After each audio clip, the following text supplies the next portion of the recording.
Hi. I see you came back. I'm glad you're here. Let's get into it.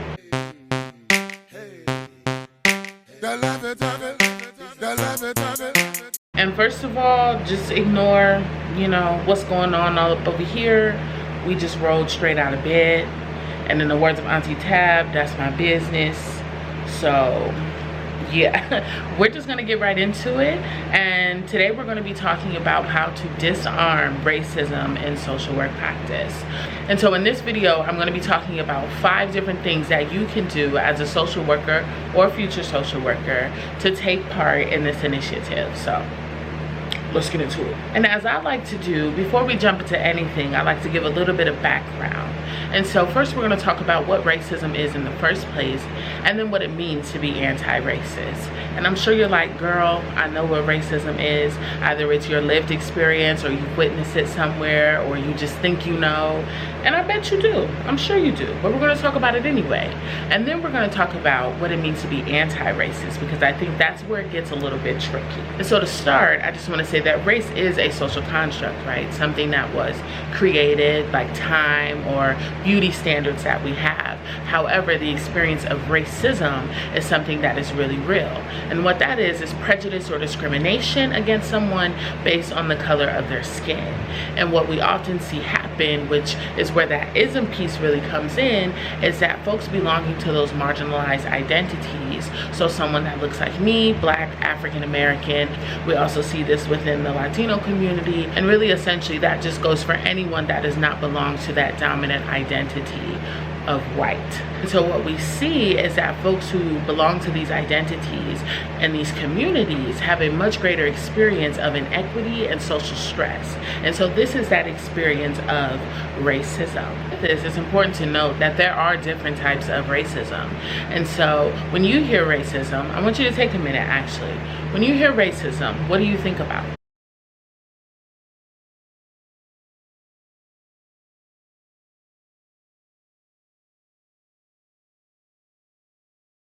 I bet that most of you imagined interpersonal racism, which for example would be a white person spewing out racial slurs to a Black individual. And I think that's fair, and that's something that's really and truly the most easy to identify. And so if we think back to a few videos ago, for example, when I talked about the That's a Raven episode and Raven didn't get the job, that is a form of discrimination against Raven based on her racial identity, because remember, the manager didn't hire Black people. And so that's an example of that interpersonal racism.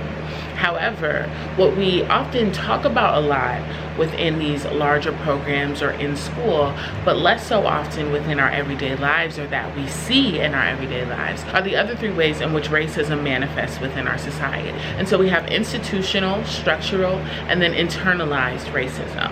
And so the 4 types of racism, say them with me: interpersonal, institutional, structural, and internalized. And so institutional has a lot to do with policies and the ways in which organizations and facilities kind of orchestrate themselves and the culture that they have that essentially benefit white people and not others.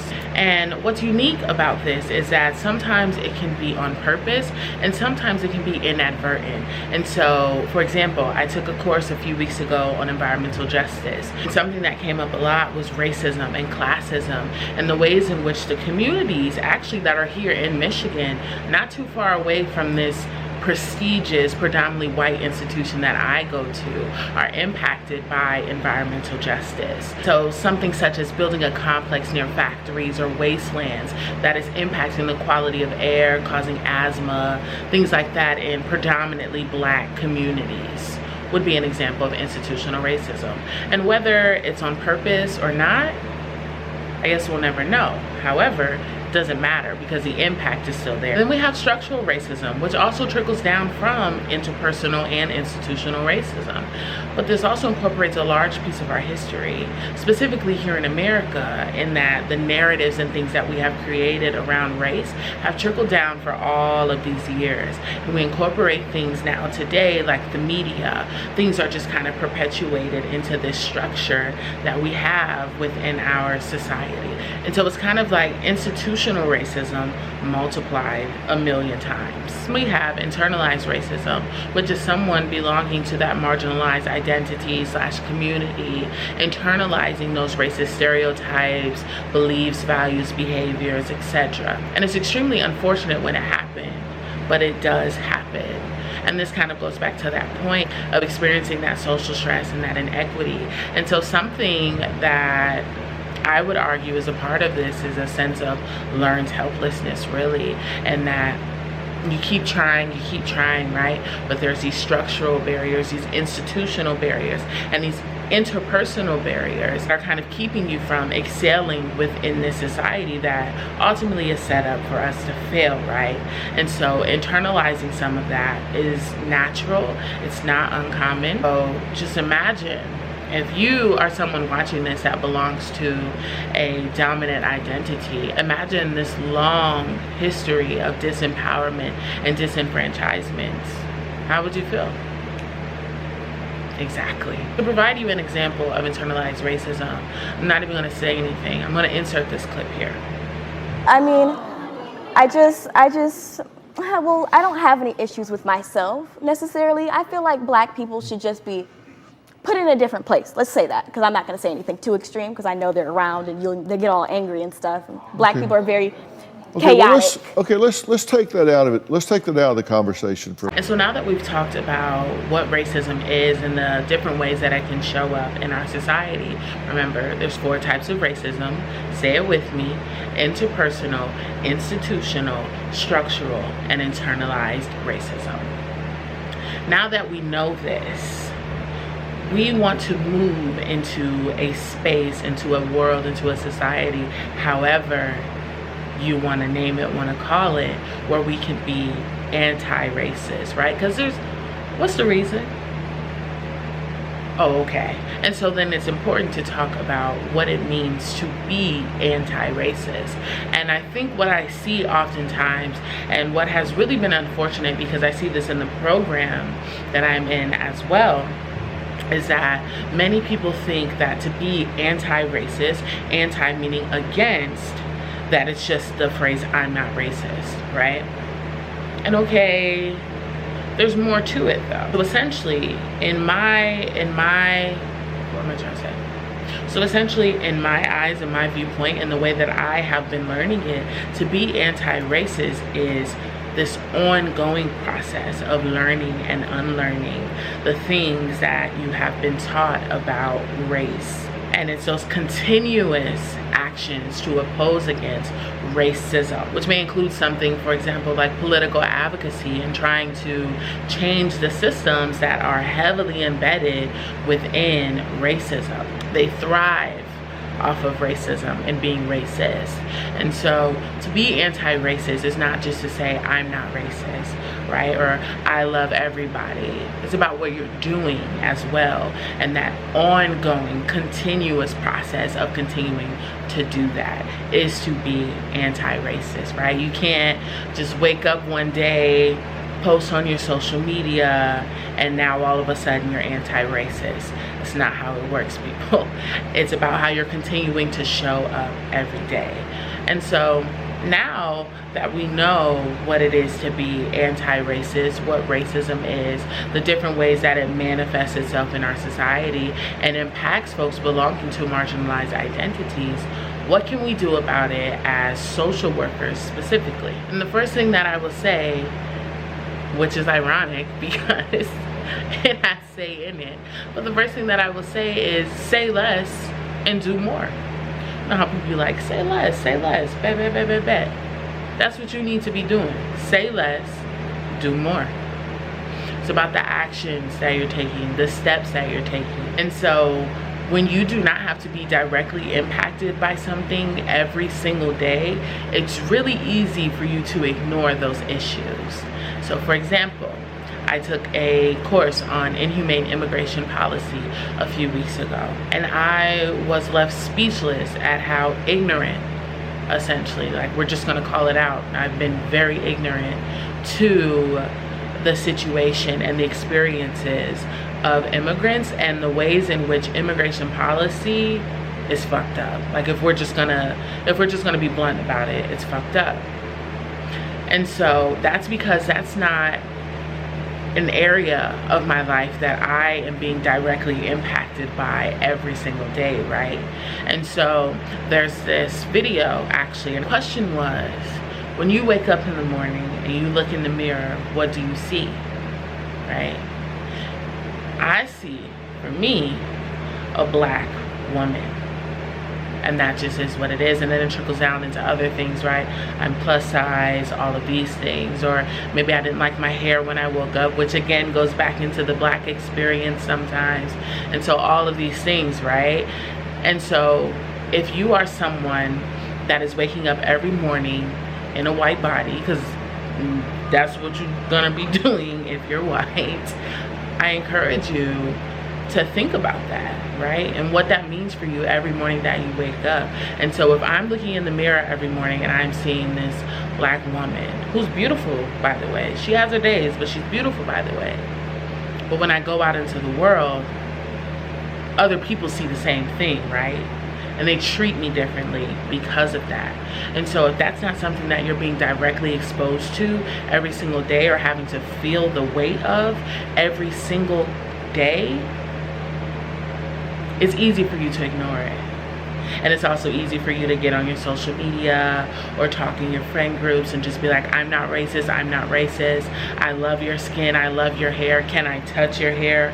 Bitch, no. It's easy for you to do that, right? Because it's not an experience that you have to undergo the detriment of, really. You don't have to directly experience the ways in which melanin is tarnished in this society. You don't have to experience that. So you can do a lot of this, a lot of this, a lot of this, a lot of this, because your whiteness protects you from taking any action. And then on the flip side of that, for us, right, folks belonging to marginalized identities, us taking action oftentimes gets us into trouble, costs us our lives. And so that leads me into my next point, right? How are you using your white privilege? I want you to let that soak for a minute. How are you using your white privilege? It allows you, right, to get into certain rooms, to get into certain spaces.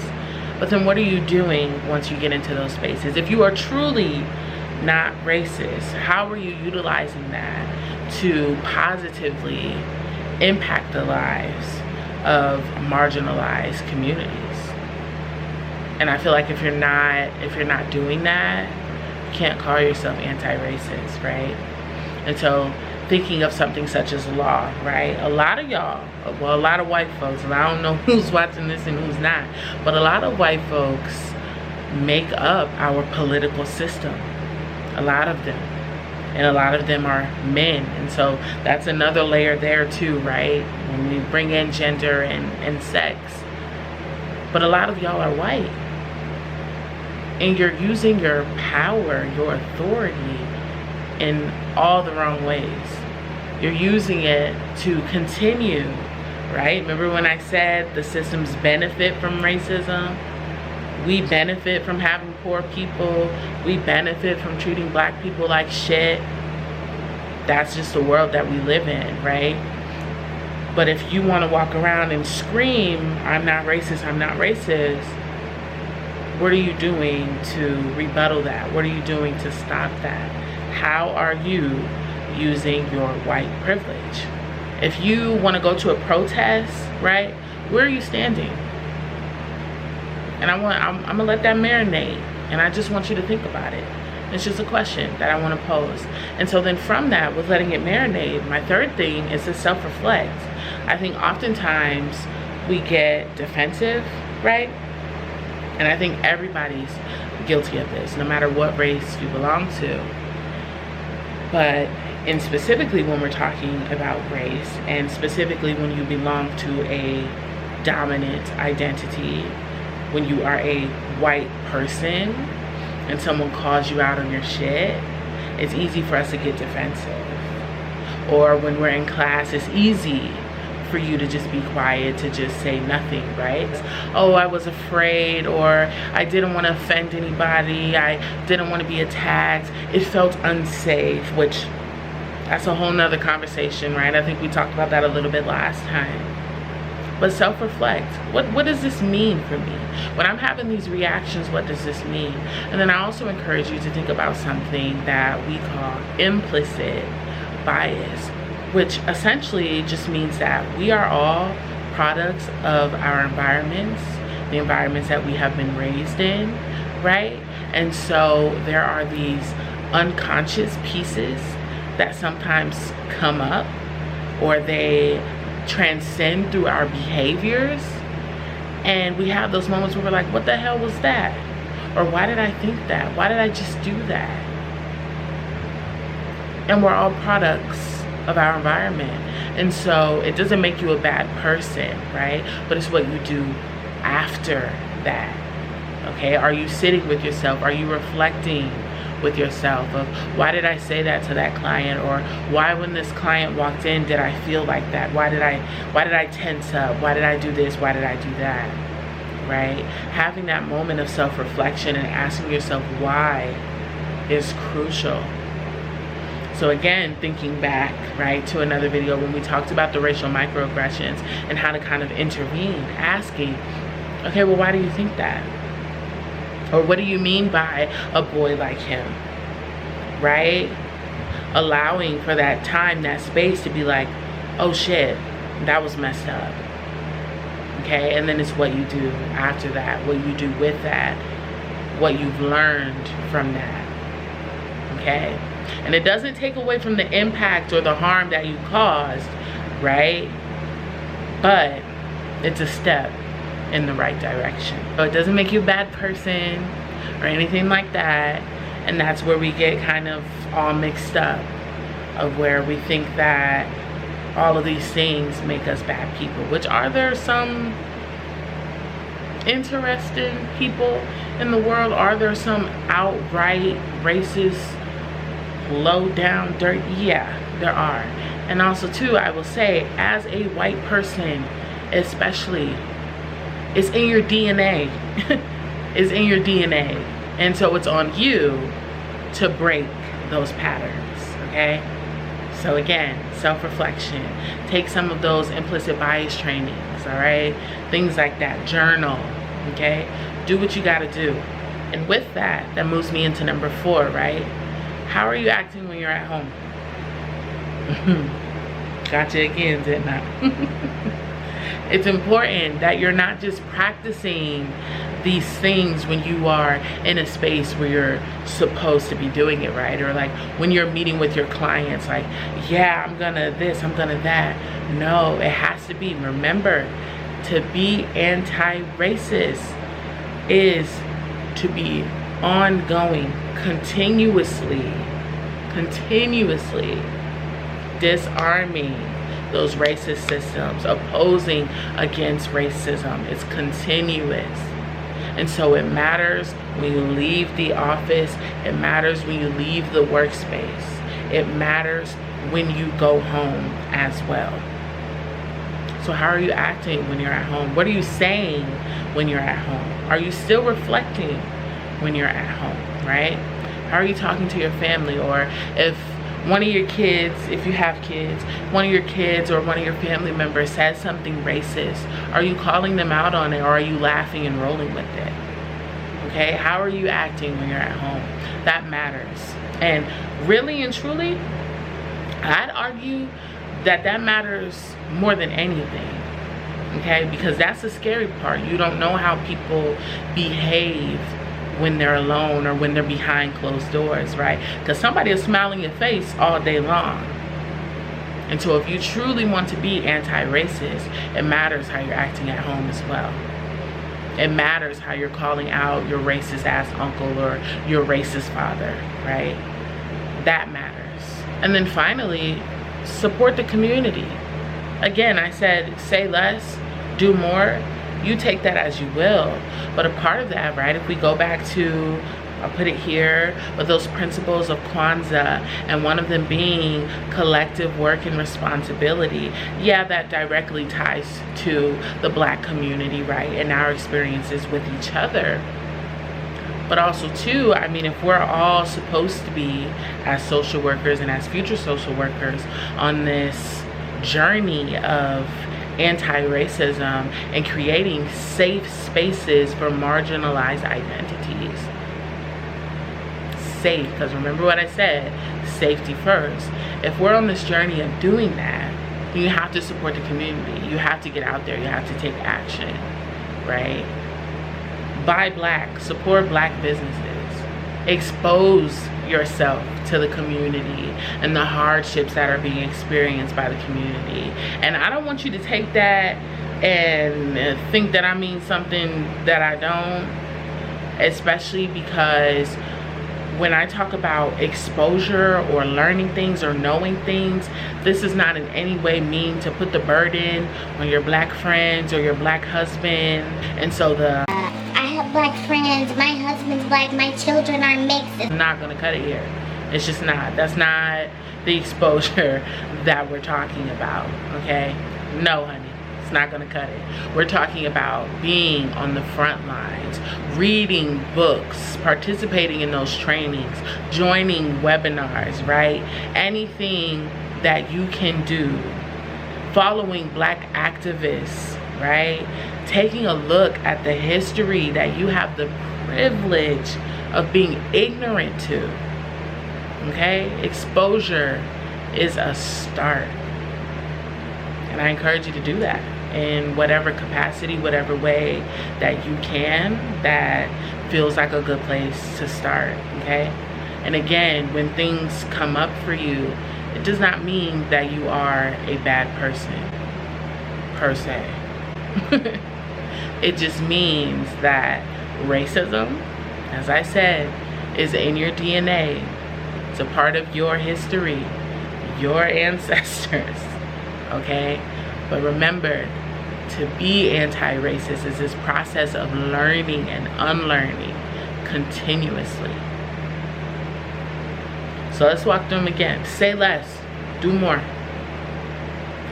Say less, do more. How are you using your white privilege to positively impact the lives of marginalized folks? And that can be just even specifically in your community, in your neighborhood. It doesn't have to be this grand scheme. When we talk about things like saviorism, for example, and white fragility, which we'll get into that in another episode, but all these things, it doesn't have to be this grand ass, large scale. It doesn't have to be you, Susie. You do not have to do that. But I just encourage you to think about how you're using your privilege. And are you using it at the benefit or the detriment of others? And if we're going to be honest, 9 times out of 10, it's at the detriment of others. Because again, you do not have to wake up and be Black every single day. And that's just that on that. Okay? So that's number 2. How are you using your privilege? 3, self-reflecting. Okay? Think about it. Take a moment sometimes when you're having those reactions. If you clench your purse at a Black man walking by you, ask yourself, why the hell did I just do that? Because 9 times out of 10, he was not thinking about you. He was not. Ask yourself, take a moment. Number 4, make sure that you are instilling these practices when you are at home as well. It matters when you are at home. Call it out with your family. That matters. And then it'll also transpire into your work. How you're acting at home matters. Number 5, support the community. Get exposed. Okay? Buy Black. Support Black. Okay? And don't put that burden on your Black friends. or your black children, your black husband, your black wife, whoever, to teach you these things about their experience, because it's not fair. It's not fair at all. Because then it goes back to that piece, right, where we talked about the allostatic load and social stress and how that quite literally kills us. So don't put that burden on them. You have to do the work. And it starts with exposure. Okay? So hopefully you've walked away with something from this video. We've talked about what racism is, what it means in my eyes to be anti-racist, right? And essentially some ways in which you can start to do so as a social worker, as a future social worker, and really just as a person, as anybody in any field, okay? But especially, I think it matters so much when we talk about policies and political social work, because it takes a special kind of person, for one, to be able to do that, because I couldn't. But also, two, because we have a lack of representation within social work overall of black and brown folks. That means that white folks are going to be the ones taking up those spaces more often than not, right? We always see this imbalance. And so thinking about how you're using your privilege in those spaces is so important. Because the issue, and this is a mini rant actually, the issue with politics is that they're so slick, right, in the ways that they are implemented, that if it's not directly impacting you, again, that piece, if it's not directly impacting you, you'll just never know, or you'll just never care, because it's benefiting you, right? And so, for example, and I'll say this quickly, in the state of Michigan, there are policies within housing for formerly incarcerated individuals that talk about homelessness, right? And so someone coming out of prison, okay, you're not going to be able to go to the bank and get a mortgage, get a what do you call them, a loan to buy a home. You're not going to be able to do that. Doing something such as just like going to get an apartment is not going to be that easy, right? Because you have to have income, you have to have a job, you have to have all these things, right? But when you get out of prison, you need a place to stay. And not everybody has family that they can rely on or that they can call on for various reasons. And so there's these housing vouchers, right? For low-income folks, folks who like can't afford housing, folks who need housing, right? They have this preference for individuals that are experiencing homelessness. However, they also have definitions for what it means to be homeless, okay? So it's not just, and I'm laughing because it baffles me. It truly does. And in those definitions, someone who had been formerly incarcerated for, I can't remember right now if it's 60 or 90 days or more, I believe it's 90, is not considered homeless until a period of time has passed. Because as someone who was in a facility, right, where you had a bed or some kind of sleeping arrangement, right, you were being fed, all these things, you were in this institution, you are not considered to be someone who was experiencing homelessness. Even though when you got out of prison yesterday, 2 days ago, you didn't have nowhere to go but the streets, right? And that's in the policies. That's how it's written, but it's slick, okay? And so I think that's really why one reason, right? One reason as to why this conversation is so important and why you need to have it. And so I'm hoping that you're walking away with something from this video, whether it's one thing, two things, the whole thing, but that you're just walking away with something, and hopefully that you're encouraged to do something because you have the privilege to do so. Okay? And I ain't saying it's gonna be easy just because you white. That's not what I'm saying either, so don't get that twisted. But yeah. And for anybody who is not white that was watching this video, I hope that something has resonated within you,